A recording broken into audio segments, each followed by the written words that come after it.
Hey, good morning. Welcome back to Snip Talks MMA.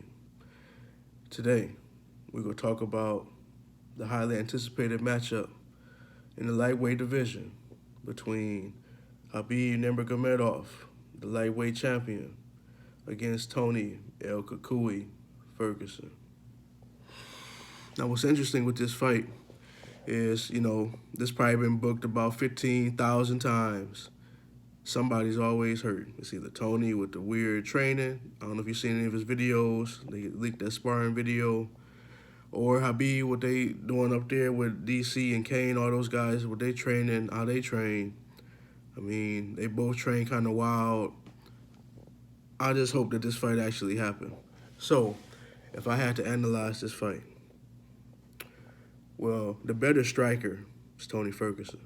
By far, the better striker. Hands, very heavy hands, like concrete in those hands, like he put the little plaster in those gloves. I'm pretty sure you guys seen how Tony's last 7 fights, how the fighters look in the face.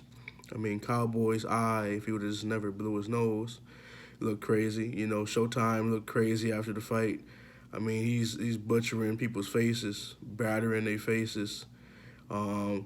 The thing is, he got hurt in a couple of them fights. And the first thing that Tony always does is try to roll out of it, recover, and then come back doing the recovery on the roll to get his stamina back. He's like a video game character.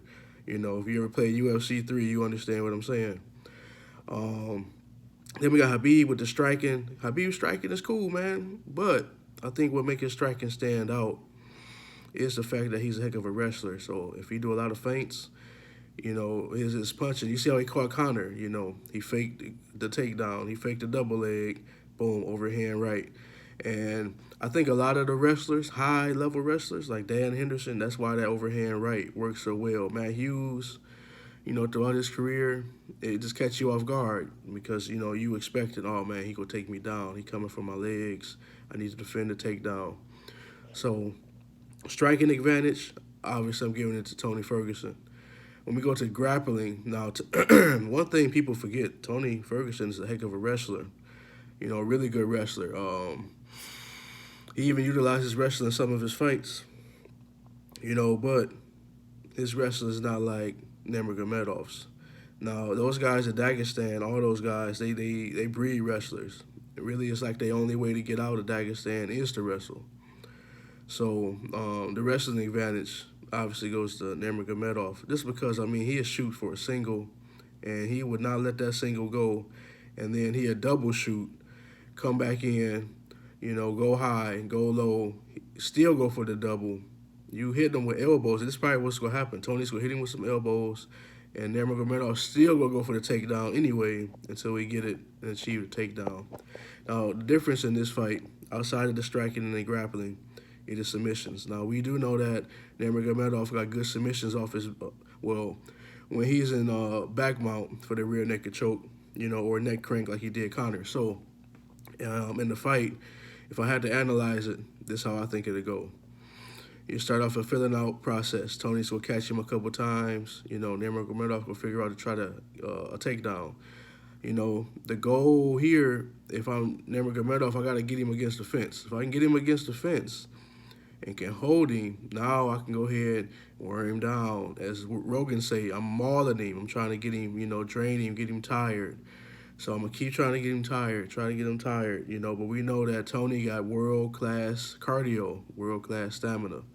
So you got to keep going at it. If I'm Khabib, I'm going body shots. That might be the Achilles to Tony. You might have to do like how Stipe did DC and just keep hitting them liver shots, body shots, drain him of that cardio. You got to take away his biggest advantage. And we know that Ferguson's biggest advantage is the cardio. It's striking too, but the cardio by far. Because Khabib's cardio is not like top notch. It's good. It's not the greatest, but it's good. Definitely better than some Conor McGregor. So when we look at it, I think that Khabib will win the first round. He's going to avoid any submission attempts by Tony.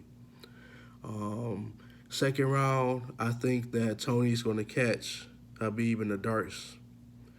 Now, while he's holding this darts, I think somewhere along the line, Nurmagomedov gonna fake it like he can't breathe, like he can't handle it, and see if Tony burned his arms out.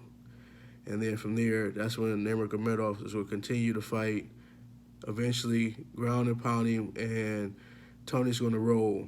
When Tony rolls, I think that Nurmagomedov's going to try to get his back. He's going to try to get the hooks in, flip him over. Now, instead of the rear naked choke, I don't think he's going to go for that. I think he's actually going to try to finish Tony by strikes. I don't think he's going to go with the same formula that we always see.